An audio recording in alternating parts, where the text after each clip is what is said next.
दोस्तों, स्वागत है आपका मूवी स्टॉक चैनल में। आज मैं आपके लिए महाराज मूवी लेकर आया हूँ जो अभी कुछ दिन पहले ही रिलीज हुई है। इस मूवी की पूरी कहानी धर्म से जुड़ी है। इंसान अपने धर्म पर आंखें मूंदकर विश्वास करता है क्योंकि उसे लगता है कि यही उसके भगवान का आदेश है। लेकिन कुछ लोग भगवान के नाम पर इंसानों को हमेशा ठगते आए हैं। वे लोग दूसरों के विश्वास का फायदा उठाकर अपनी जिंदगी ऐशो आराम से जीते हैं। ऐसी ही कहानी महाराज फिल्म की है। बात है 1832 की। गुजरात राज्य के वाडाल गाँव में मूलजी जीवराज रहते थे। उनके वैष्णव कुटुंब में एक सुपुत्र का जन्म होता है। जीवराज के बेटे का चेहरा बिल्कुल उसके दादाजी जैसा था, इसलिए उसका नाम भी उन्हीं के नाम पर रखा गया, करसन दास।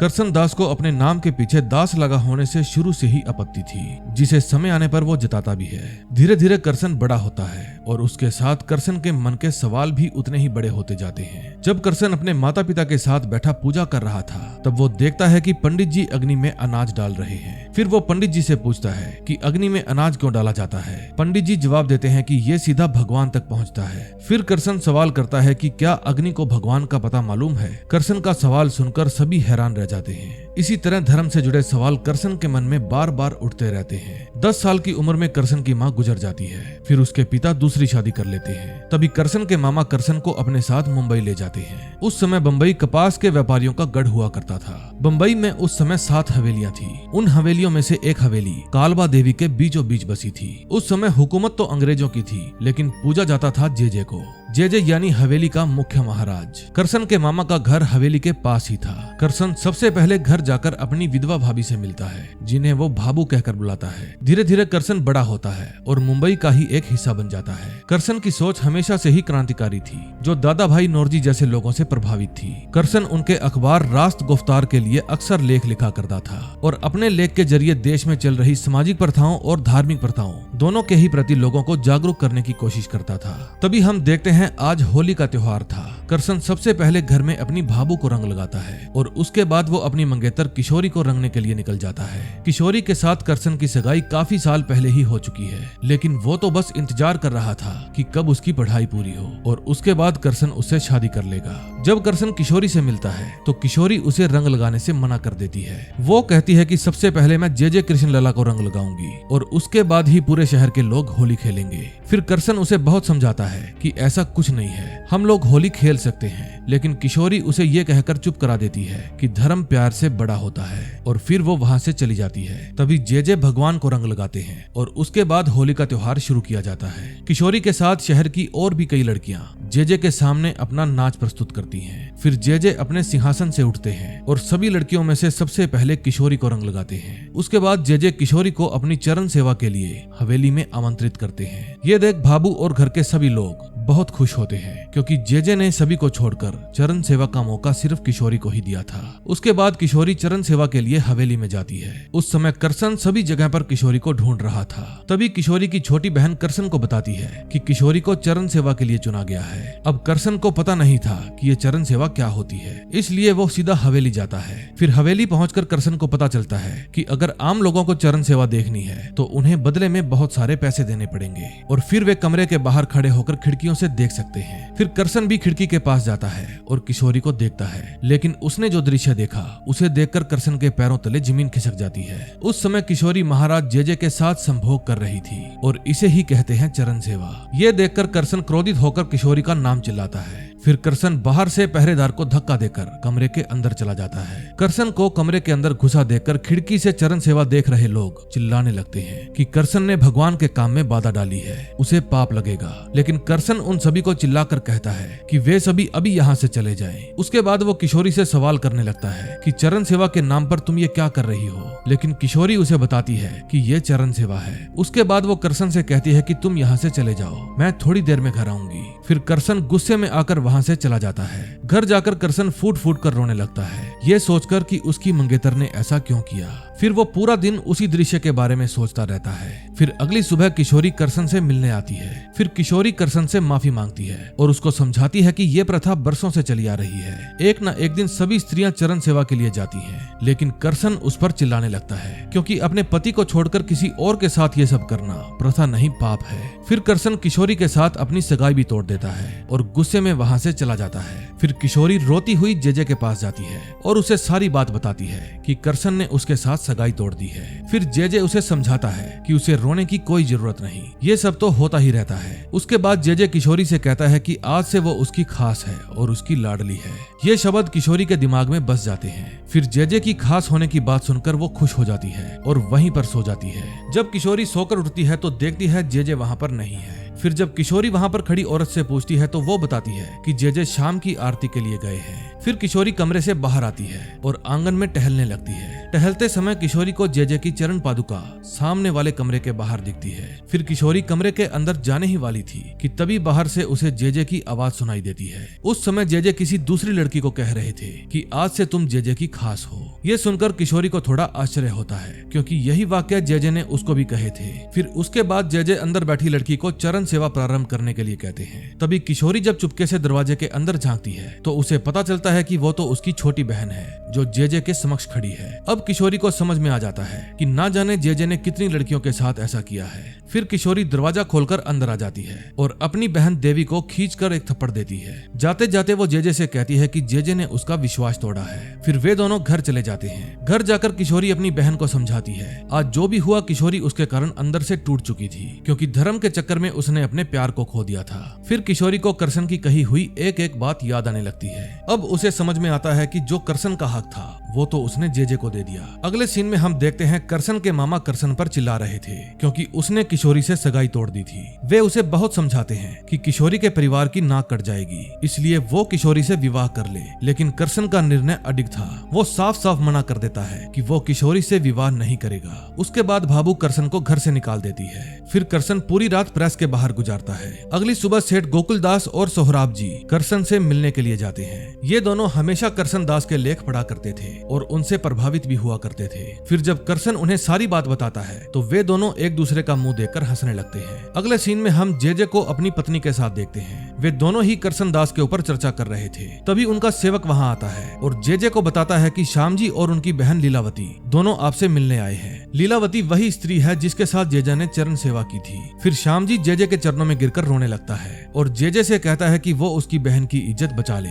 क्योंकि लीलावती पेट से हो गई थी। फिर जेजे श्याम जी को एक डॉक्टर के बारे में बताता है और कहता है कि वहां जाकर बच्चा गिरवा दो। ये सुनकर श्याम जी को जेजे पर बहुत गुस्सा आता है। अब वो जेजे को मारने ही वाला था लेकिन तभी जेजे के सेवक उसे पकड़ लेते हैं। फिर लीलावती जेजे के चरणों में गिर जाती है और कहती है कि ये भगवान का बच्चा है इसलिए वो इसे नहीं गिराएगी। वो ऐसा इसलिए कहती है कि सभी लोग जेजे को भगवान मानते थे। फिर इसके बाद जेजे लीलावती को प्रसाद बताकर एक लड्डू खाने के लिए देते हैं और फिर उन दोनों को हवेली से बाहर कर दिया जाता है। फिर हवेली के बाहर श्याम जी मदद के लिए चिल्लाते हैं क्योंकि उस लड्डू को खाकर लीलावती को अजीब सी उल्टियां होने लगी थी। तभी करसन वहां से गुजर रहा था। फिर वो श्याम जी और लीलावती को देख लेता है। फिर वो उनको वहीं पर रुकने के लिए कहता है और दौड़कर एक सामान ढोने वाली गाड़ी लेकर आता है ताकि लीलावती को वैद्य के पास ले जाया जा सके। लेकिन जब वो वहां पर वापस आता है तो देखता है श्याम जी और लीलावती दोनों ही वहां पर नहीं है। फिर करसन भागता हुआ हवेली के दूसरे महाराज लावन जी महाराज के पास जाता है क्योंकि हो सकता है कि शायद उन्होंने उन दोनों को देखा हो।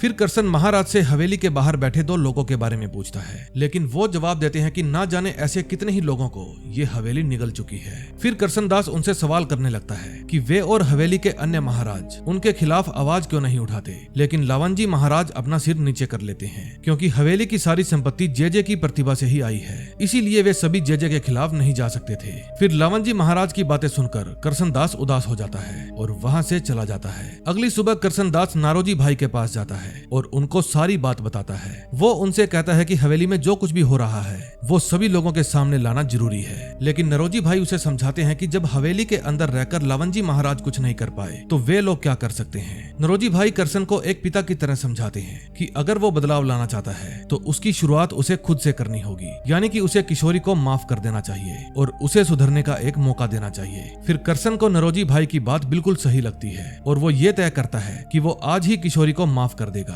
और खुद भी उससे माफी मांग लेगा। करसन और नरोजी भाई आपस में बात कर ही रहे थे, तभी वहाँ दौड़ता हुआ एक आदमी आता है और करसन को तुरंत ही बाहर चलने के लिए कहता है। जब करसन बाहर जाकर देखता है तो बाहर किशोरी की लाश पड़ी थी क्योंकि किशोरी ने पश्चाताप की आग में कुएं में कूदकर अपनी जान दे दी थी। तभी हम देखते हैं कि किशोरी की मिट्टी के अगल बगल बैठे लोग रो रहे थे। किशोरी की मौत के बाद करसन उदास बैठ जाता है। जैसे उसे कोई बड़ा सदमा लग गया हो। तभी किशोरी की बहन देवी करसन के पास आती है और मरने से पहले किशोरी ने जो खत लिखा था वो खत करसन को देती है। खत में किशोरी ने अपनी की हुई भूल के लिए करसन से माफी मांगी थी और साथ ही खत में यह भी लिखा था कि करसन को अब जेजे के खिलाफ लड़ना चाहिए ताकि जो कुछ भी किशोरी के साथ हुआ वो किसी और स्त्री के साथ ना हो। खत पढ़ने के बाद करसन सीधा जेजे के पास जाता है और उसे चेतावनी देता है कि अब लड़ाई शुरू हो चुकी है और अब करसन जेजे का असली चेहरा दुनिया के सामने लाकर ही रहेगा।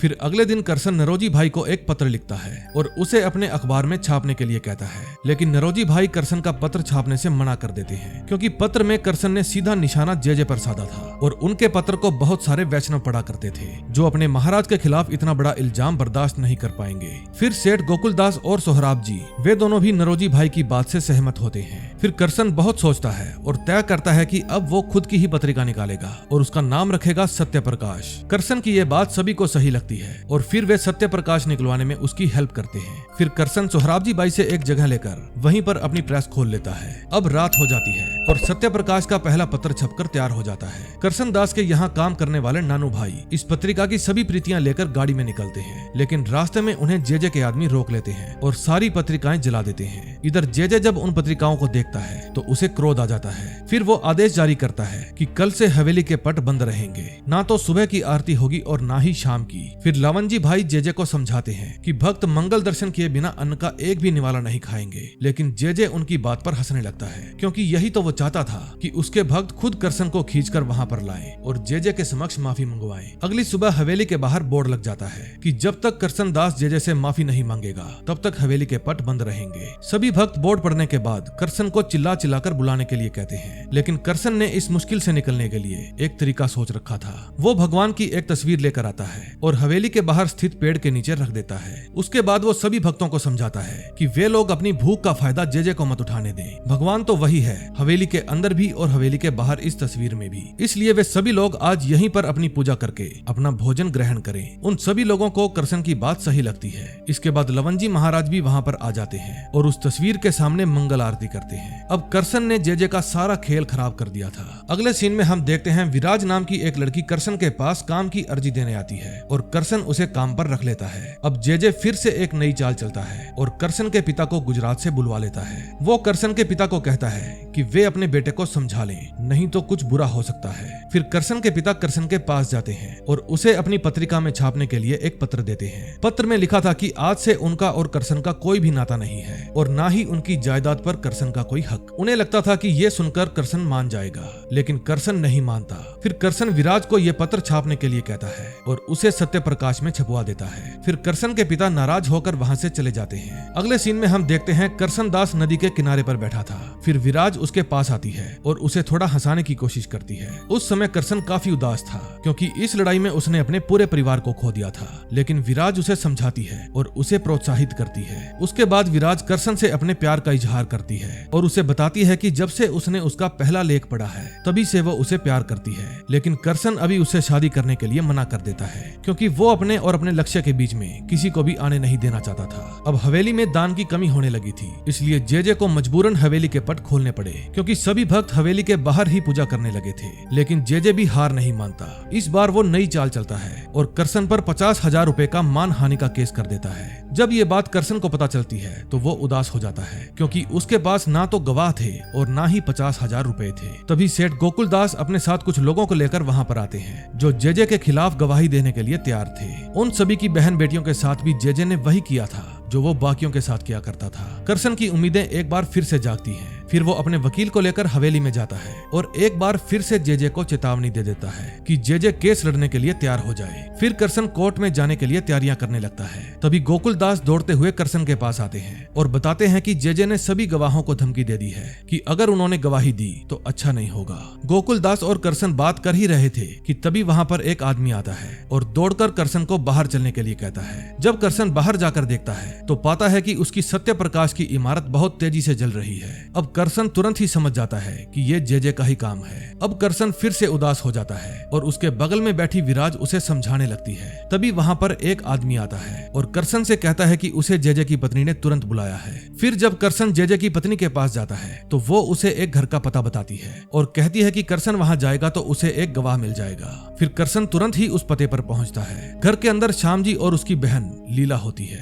फिर करसन उन्हें देखकर हैरान हो जाता है क्योंकि उस दिन तो वो हवेली उनको निगल गई थी और आज वे अचानक से उसके सामने आ गए। फिर श्याम जी करसन को सारी बात बताते हैं कि वो हवेली उन दोनों को निगल नहीं गई थी बल्कि जेजे की पत्नी ने उन्हें अंदर बुला लिया था। फिर उसके बाद जेजे की पत्नी ने लीला को अदरक वाला पानी पिलाकर बड़ी मुश्किल से उसकी उल्टियां बंद की। फिर श्याम जी करसन को ये भी बताते हैं कि वो और उसकी बहन जेजे के खिलाफ गवाही देंगे। अब करसन सारी बात समझ जाता है कि जेजे की पत्नी खुद ये चाहती है कि वो जेजे के खिलाफ केस लड़े। अब करसन एक बार फिर से सत्य प्रकाश की इमारत को ठीक करवाता है और जेजे के खिलाफ केस लड़ने के लिए तैयारियां करता है। उधर जेजे भी एक नई चाल चलता है। जेजे के गुप्तचरों से उसे पता चलता है कि करसन अब लीला की गवाही लेगा तो जेजे लीला को वहां से उठवा लेता है और उसकी शादी अपने सेवक के साथ रातों रात ही करवा देता है, जिससे कोर्ट में ये साबित हो जाए कि वो जो बच्चा है वो जेजे के सेवक का है, जेजे का नहीं। करसन को जब ये बात पता चलती है तो वो बहुत क्रोधित हो जाता है लेकिन वो कुछ कर नहीं पाता। फिर करसन अपने मन में ठान लेता है कि वो ये केस जरूर लड़ेगा